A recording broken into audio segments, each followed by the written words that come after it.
না ট্রাইমেস্টার বলতে কি বোঝো? দ্বিতীয় প্রশ্ন রয়েছে দ্বিতীয় ট্রাইমেস্টারে ভ্রূণের দুটি প্রধান পরিবর্তন উল্লেখ করো। তাহলে ফলিক অ্যাসিডের কি প্রভাব আর গুরুত্ব এটা আমরা দেখব। গর্ভাবস্থায় ক্যালসিয়ামের অভাব হলে কি সমস্যা হতে পারে? মল্টিং এর প্রধান সুবিধা কি? মল্টিং জাতীয় খাদ্য বা যাকে বলা হয় ARF তেলের কি কাজ বা ফ্যাটের কি কাজ শিশুদের ক্ষেত্রে, সেটাও কিন্তু এখানে গুরুত্বপূর্ণ একটা question.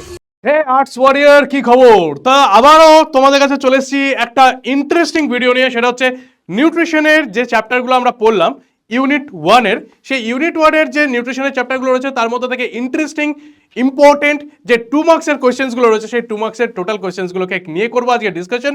Welcome you all to this amazing platform of PW Bangla, আমাদের কাছে আর্টসের এই চ্যানেলে।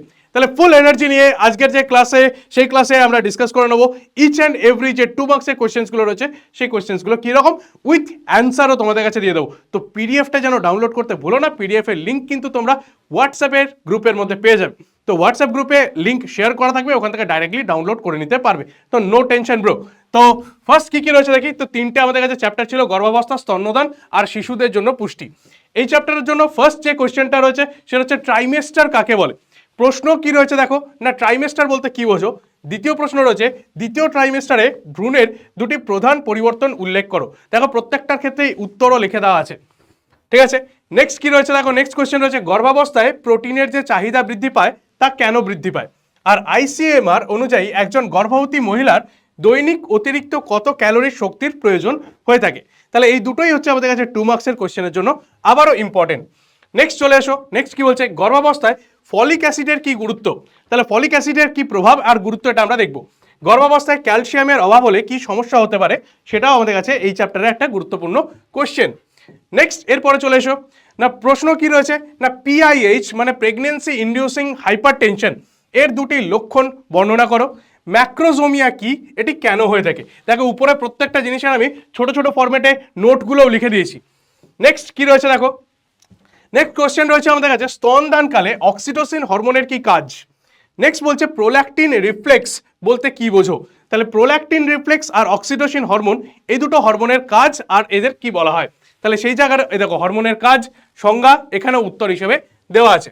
নেক্সট পেয়ে যাচ্ছ কি কোলেস্টেরমকে শিশুর প্রথম টিকা কেন বলা হয়? কোলেস্টেরম ও পরিণত দুধের মধ্যে দুটি পুষ্টিগত গুণগত পার্থক্য লিখে থাকো। তাহলে কোলেস্টেরম রিলেটেড যে কোয়েশ্চেন সেই কোয়েশ্চেন্স কিন্তু আমরা এখানে দেখতে পাচ্ছি। নেক্সট কোয়েশ্চেন চলে এসো, নেক্সট কোয়েশ্চেন কি বলছে ফোর্ক মিল্ক ও হাইন্ড মিল্কের কাজ কি? নেক্সট বলছে মাতৃদুগ্ধে ল্যাকটোজের কি ভূমিকা, সেই ল্যাকটোজের ভূমিকা লেখো। দেখো এখানে কম্পোনেন্টস দেওয়া রয়েছে, এখানে কি কি কোনটাকে ফোর্ক মিল্ক কোনটাকে হাইন্ড মিল্ক বলে এখানে তবুও লিখে দেওয়া আছে। নেক্সট এরপর চলে এসো, নেক্সট বলছে দেখো স্তনদানকালে মায়ের খাদ্যের যে অতিরিক্ত ক্যালসিয়ামের প্রয়োজন হয় সেই অতিরিক্ত ক্যালসিয়াম কেন প্রয়োজন হয়ে থাকে? প্রথম 6 মাসে স্তনদানকালে মায়ের দৈনিক প্রোটিনের চাহিদা কত বৃদ্ধি পায়? তাহলে এই স্তনদানকালে আর একটা গর্ভাবস্থায় দুটো ক্ষেত্রে কিন্তু প্রোটিনের চাহিদা আমাদের কাছে ইম্পর্টেন্ট। নেক্সট চলে এসো কি বলছে দেখো, নেক্সট কোয়েশ্চেন হচ্ছে আমাদের কাছে নবজাতকের জন্য গরুর দুধের চেয়ে মাতৃদুগ্ধ কেন শ্রেষ্ঠ, তার দুটি কারণ উল্লেখ করো। গরুর দুধ খাওয়ালে শিশুদের কিডনিতে সমস্যা হতে পারে কেন? তাহলে এই যে কারণ দুটো, এই কারণ দুটো কিন্তু আমাদের এখানে ইম্পর্টেন্ট। তার সঙ্গে সঙ্গে একবার যেন উপরটা দেখে নিও, তাহলে পার্থক্যটাও তোমাদের এখানে রেডি হয়ে যাবে। তারপরে কোশ্চেন কি বলছে ব্রেস্ট এনগর্জমেন্ট বা ব্রেস্ট এনগর্জমেন্ট কাকে বলে, কি জিনিস এটি?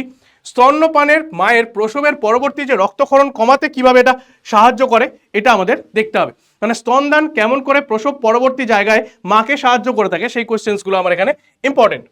নেক্সট কি রয়েছে উইনিং কখন শুরু করা উচিত এবং কেন? উইনিং শুরু করার সময় দুটি সতর্কতা উল্লেখ করো, কি কি সতর্কতা এখানে নিতে হয়।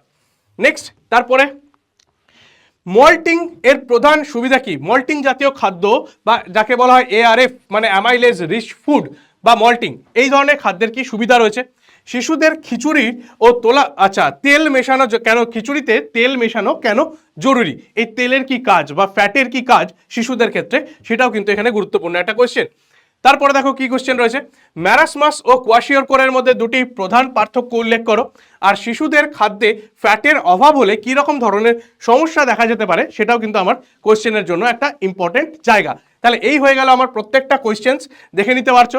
এই প্রত্যেকটা যে কোশ্চেন্সগুলো রয়েছে কোশ্চেন্সগুলো তোমরা ডাউনলোড করে নিতে পারবে। কোথা থেকে ডাউনলোড করবে? না হোয়াটসঅ্যাপ চ্যানেল থেকে ডাউনলোড করে নিতে পারবে, ঠিক আছে। আর একটা জায়গা রয়েছে এক্সক্লুসিভ ব্রেস্ট ফিডিং কাকে বলতে বোঝায়? আর শিশুদের জন্য ল্যাকটোজ ইনটলারেন্স হলে কি ব্যবস্থা নেওয়া উচিত। তাহলে এরকম প্রত্যেকটা জায়গাকে দেখে নিতে পারবে। তার সঙ্গে সঙ্গে আরেকটা টোটাল যতগুলো চ্যাপ্টার রয়েছে ফার্স্ট ইউনিটের, সেই ইউনিট ওয়াইজ পুরো চ্যাপ্টারটার একটা ইজি মাইন্ড ম্যাপ তোমাদের কাছে রেডি করে দেওয়া আছে। তাহলে এই সমস্ত জিনিসপত্রকে তোমরা হোয়াটসঅ্যাপ গ্রুপের লিঙ্ক থেকে কিন্তু ডাউনলোড করে নিতে পারবে, যেটা ডেসক্রিপশন বক্সেই দেওয়া আছে। তাহলে বুঝতে পারছো এটা আবার একটা আমাদের কাছে ইম্পর্টেন্ট ইন্টারেস্টিং ভিডিওটা যেন কোনো রকমভাবে স্কিপ করো না, মিস করো না। আর এই যে ডাউনলোড করা ভিডিওটা থেকে যে পিডিএফটা রয়েছে, পিডিএফটা যেন আরও ইম্পর্টেন্ট, এটা ডাউনলোড করে নিও। তো দেখা হচ্ছে নেক্সট ভিডিওতে, নেক্সট ক্লাসে।